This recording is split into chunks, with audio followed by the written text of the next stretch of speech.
मुलीची आई विधवा आहे, ते पैसेवाला पोरगा मालदार माणूस, त्याच्या पैशावर भुलते पोरीची आई, पण मुलगी नाही भुलत मा बाबा, मुलगी नाही भुलत, मुलगी मध्ये समजता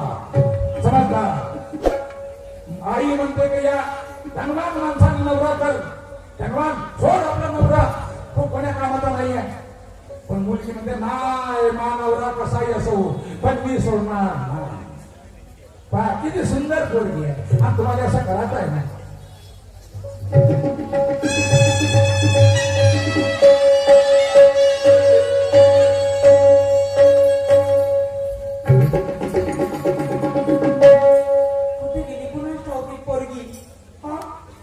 माझं डोकं खाऊन टाकल्या पोरीनं. काय करावं काही समजी ना बाई. नवरा होता त्या पोरीचा कधी करून दिला. माझ्या घरचे म्हणत जीवन होती तेव्हा माझ्या मित्राचा पोरगा नाही मस्त एक नंबर शिकलाचा बनेला गोरा गमता माझी पोरगी सुखात राहील म्हणे. पण पोरीचा गुण करून दिला. हा माझ्या घरचा करून दिला आणि पोरगी माझ्या उरा येऊन बसली. त्याला घरात घर जावे म्हणून आणला. आयतो बा आयत्या पिढ्यात मागोबा म्हणतात कशी घेतली एका पी कामाला जात नाही.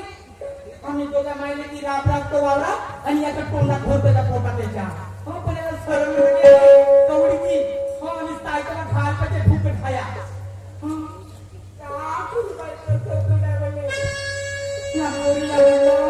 अगं तुझ्या नवऱ्याला समजून जा. किती दिवस आपल्या छातीवर मुंग जाणार आहे हा.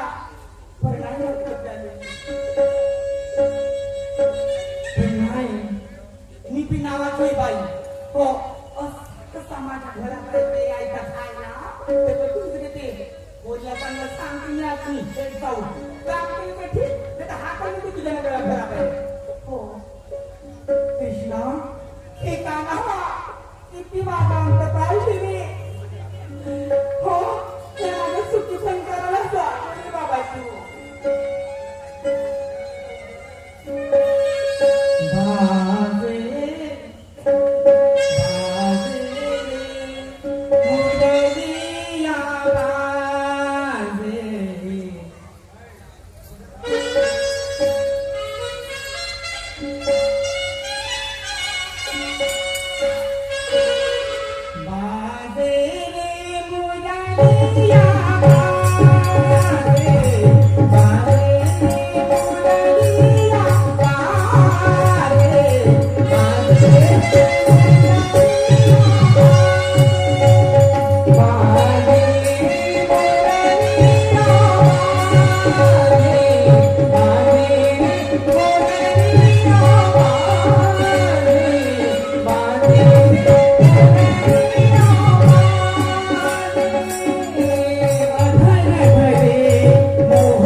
मावशी तर गेली तू बाई. आणि काय बोलते नी तू? आई अगं घरामध्ये कामं करत होती तुझा आवाजाला धावत आली काय गं? काय लाज लज्जा शरम माहिती नाही तुझ्या जीवाला? म्हणजे आता काय केली मी काय केली म्हणजे तुला आधीच मी खरं सांगितले होते की तुझ्या नवऱ्याला तू जरा समजावून सांग म्हणून. आपण दोघी माहिती वावरात जाऊन राब राबतो आणि हा तुझा नवरा ऐकतो बा घरात बसून खाते त्या बाजूच्या गोरे तोडते हा. आई अगं मी किती सांगायचा प्रयत्न केली माझी गोष्ट ते ऐकत नाही तर माझी काही चूक सांग मला हे प्रकर्षा मी आतापर्यंत सहन केले पण माझ्या नाही सहन होणार.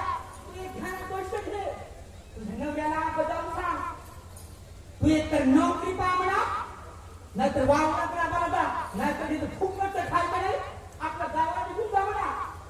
काय म्हणते मी जरा लक्ष द्यायचं तुझ्या आणि असं जर चालत राहिले ना तुझा मी घटक फोटोच देऊन टाकली हो घटक पोसट.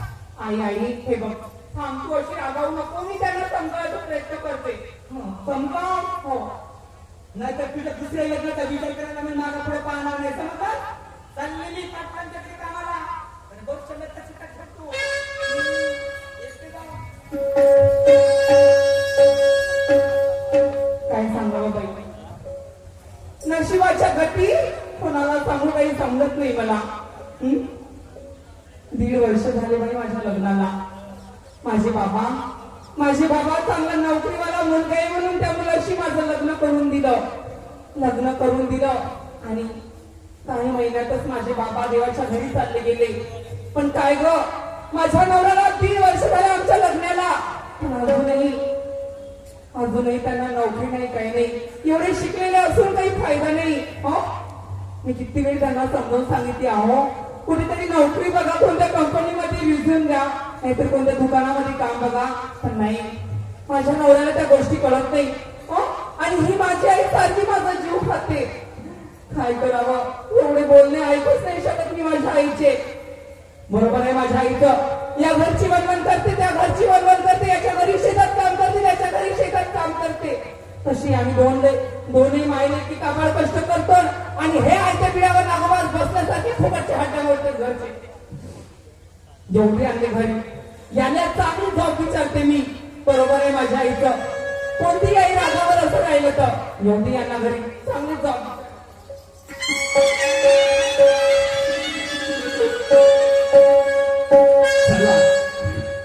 मी 12वी झाल्याच्या नंतर बी केल्याच्या नंतर नोकरी लागेल या उद्देशाला माझं लग्न झालं. 1.5 वर्ष झालं लग्नाला. परंतु लग्नाआधी मी 12 महिन्यापासून प्रत्येक कंपनीमध्ये रिझ्यूम दिला परंतु मला त्याचा रिप्लाय नाही मिळाला. मी नोकरी नाही लागली. नोकरी न लागल्यामुळे माझी पत्नी बरोबर बोलत नाही. होऊ शकते तिला काही ना काही खंत वाटतच असेल. चला जाऊन पाहतो घरी.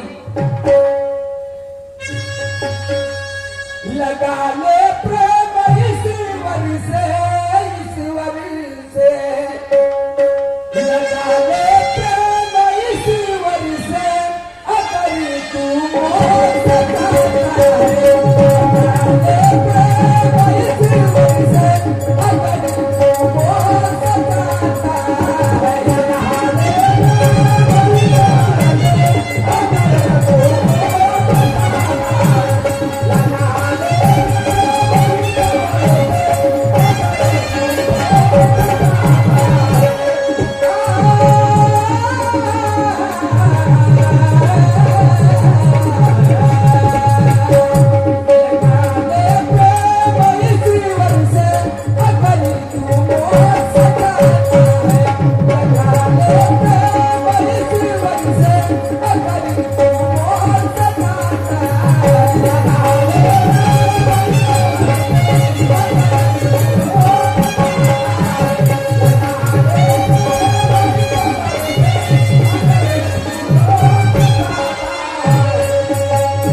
दरवाजा बंद दिसते बसली असाल तुम्ही जाऊन.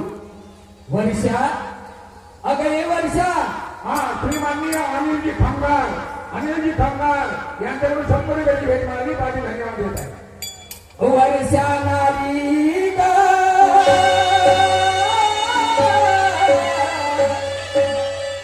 माझे नारी वर्षा अगं ये वर्षा आहे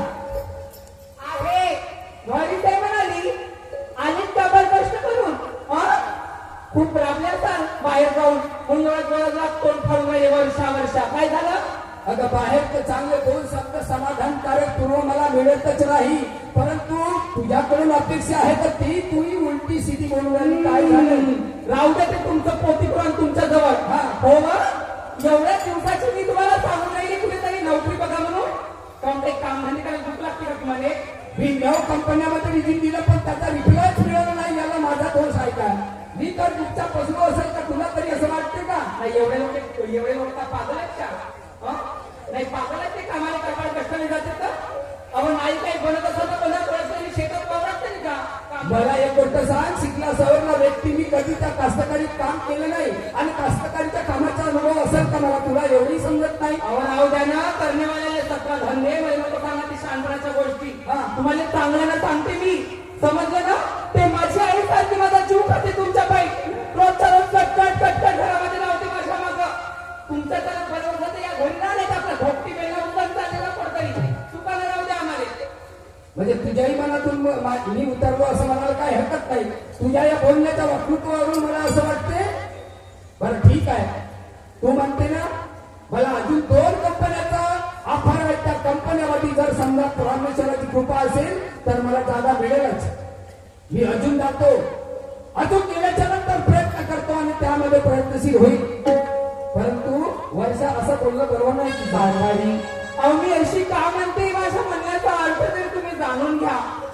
मला सांगा, माझी आई वनवन करते, मी वनवन करते, काबाड कष्ट करतो. मला सांगा किती दिवस हे चालणार आहे? माझी आई बोलणार नाही तर सारखी माझा जीव खात राहते. तुझी आई तुला बोलत नसल असं नाही म्हणत, मी बोलतच असाल.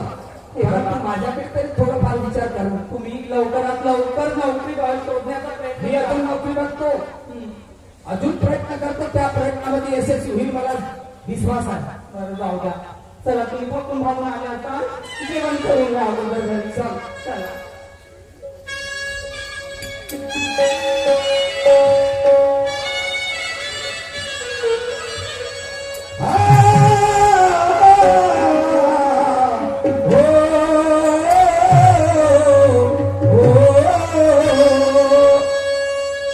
मी ह्या गावच्या पाटलाचा पोरगा. 2 वर्ष झाले माझे आई वडील मरून गेले. एक शेवटी लग्न झालं पण बायको सुद्धा उठून पडली. काय करावं? 50 एकर जागा, 3-3, 4-4 बिल्डिंग, 4-4 ट्रॅक्टर, 2-2, 3-3 गाड्या, 4 व्हीलर. पण काय करू? एकटा जीवन सदाशी. पण होते जे माणसाच्या नशिबात असते. भक्तीला आणण्याचा प्रयत्न केला, फोन केला, बातमी पाठवली, लोकांना पाठवलं, पण ते येण्यास तयार नाही. चला जाऊ द्या, नाही लोक येऊ. पण आता आपल्या वावरामध्ये बंदूकदार चालू आहे, बाया चालू आहेत, निंदा चालू आहे, पराठी घालणं चालू आहे. बोलत चालता आपल्या वावराला गेल्या पाहिजे. मेरी नींद चुराती है, मेरी नींद चुराती है, ओ मेरे गाँव की लड़की, मेरी नींद चुराती है, ओ मेरे गाँव की लड़की, मेरी नींद चुराती है, ओ मेरे गाँव की लड़की.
तुम्ही आज लेट का झाल्या सर्व बाया वावरात गेल्या तर तुम्ही काऊन लेट झाल्या पाटील बापू जरा माझी समजता मग पाहावं लागतात बघा भरून त्या पोरीची त्या गावाची कटकट करता करता काढावी. अरे बाबा हो पण कमीत कमी काही थोडस आता तुम्ही सर्वात पुराणी बाया माझ्या आजाच्या काळापासून माझ्या बापाच्या काळापासून मी आपल्या घरी काम करता बापा बापा काही वर्षापासून तुमचा जन्म नाही हो, तर मी नव्हता. तेच सांगू लागलो ना. तुम्ही ना तुमचे बाप नांगर चालवायचे आणि त्यांच्या मागं मागं टाकायची हो हो पेरणी करायची. हो, तसं करायची मी. बापा बापा पण मग ते पाटील साहेब केले आता आणि आता तुम्ही आलेत माझ्या आता आता. काय करता जसा असं तसा होते का करू काय म्हणतात तुम्ही काय फिकर करू नको मी आले झाले खंडा वा तर सांगून पाहिजे खंडा वाढून हा आणि एकच काम करतो जास्त वापर करायचा. बरं पाटील बापू बोला काकू पाटील बापू बोला जी मी असं ऐकलंय की आता तुम्हाला राग केलेला नाही नाही. राखायचा गाव रिटर्न काकू म्हटलं तुम्हाला मला कशासाठी येणार आहे पाटील बापू मी असं ऐकलंय तुमची बायको उठून पडाली म्हणून काकू आता तुमच्यापासून काय लपवायचं आहे हे बघा वारा इथं पान हाणून की नाही बरोबर आहे आता पडाली बाबा तिला खायची सूट नव्हती तिला खाणं याद नव्हता पडाली. म्हणजे पडाली हो गेली एवढा मोठा घेऊन डेव्हलप एवढी मोठी बिल्डिंग घरदार जमीन सुद्धा सारंच आहे. आणि एवढा होतासारखा माणूस सोडून गेले. आता काय करून गेली तर सांगा आणण्याचा प्रयत्न केला मी पण नाही आली तुम्ही काय करू तुम्ही काय म्हणा पाटील बापू? हे कोणाकडे संग फसले असते त्याला काय करायचं? आपण खूप भालो नाही आपल्या डोळ्याला तुम्ही कसा बोलू सांगा जाऊ द्या पण पाटील बापू मला काही असं वाटतं जेवढं तुमचं जवान व्यवस्था आहे ना तुमचं पायता पायच्या डोळ्याला तुम्हाला करा लगीन करायला पाहिजे काकू लगीन करतो म्हटलं गोष्ट बरोबर आहे आता एवढं सारा धडधड माझ्याजवळ आहे पण आजकाल पोरी एवढ्या काही स्वस्त झाल्या का तर कशा पोरी देऊन देतील आपल्याला बापा बापा तुमच्या सारख्या माणसाला पोरगी नाही देत.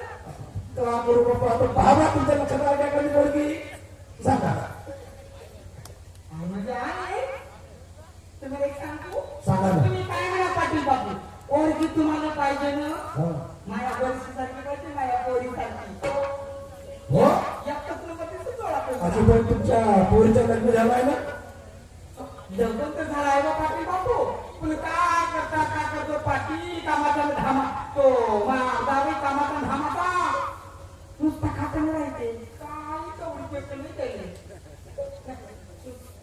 तुमच्या मनात माझ्या आता बाप्पा बाबा तुम्ही जर हिरी झेंडी गेल्या तर मी तर गाडी चालवायला काय देतो तुम्ही काय म्हणा पाटील बापू मायासारखी पोरगी माया पोरीसारखी पोरगी तुमच्या घरात आली ना बायकोची पाटील सारखी राहील हा बा आता खरी गोष्ट बोलल्या म्हणे जर तुमच्या पोरीच्या पोरगी भेटली की नाही तर मग तिने पुरा महान बारीक एवढ्या गाड्या घेऊया सर्व तिच्या नावावर करू मस्त मस्त खुश खुश माझी पोरगी मग काका आणि मी ती खुश. पण आता हे जमल कसा का हो. तुम्ही तयार आहे का मला सांगायला नको. आता तुम्ही हो म्हणा म्हणजे नाही म्हणे का तुमची गोष्ट काढीला टाकू मी तुम्ही हो म्हणत तुम्हाला सगळा पण तुमच्या जवळ आहे तर. सांगा सांगा माझ्याकडे मी घसत पोसट देऊन देते जसा प्रोसेस घसत पोसटच म्हणजे ना अजी नाही त्याला सोचिटी म्हणतात घटस्फोट म्हणतात त्याला तो घसत पोसट हा. हो. तो देऊन देते मी आणि असं करा आणि त्याला लावते हाकलून पर जावई पर पाटील बापू हा. तुम्ही माझ्या घरला जा आता तुमच्या घरी जाऊ घरामध्ये कोणी बी नाही हा. मी बिचारी तुमच्या वावरा हो आणि तो आईच्या माझा तो जेवढा. जावई ठेवाई हा. तो तिकडे असं भेटायला तिकडे आणि मग तो घरी असेल तर घरी नाहीये एवढं ठाव आहे मी नाही आहे का तुम्ही जा आणि माझ्या पोराकडे पोरी समजून पाहा तुम्ही अच्छा म्हणजे तुमच्या घरी जाऊ आणि तुमच्या पोरीला समजावू तुमची बरोबर बांधली तर ठीक नाही तर मग तुम्ही मानतो का मानतो तुझी हो का पण ठीक आहे प्रयत्न करून पाहतो जातो तुमच्या घरी हा जाऊ का मी आता तुम्ही वावराचा बाहेर लक्ष ठेवू जा.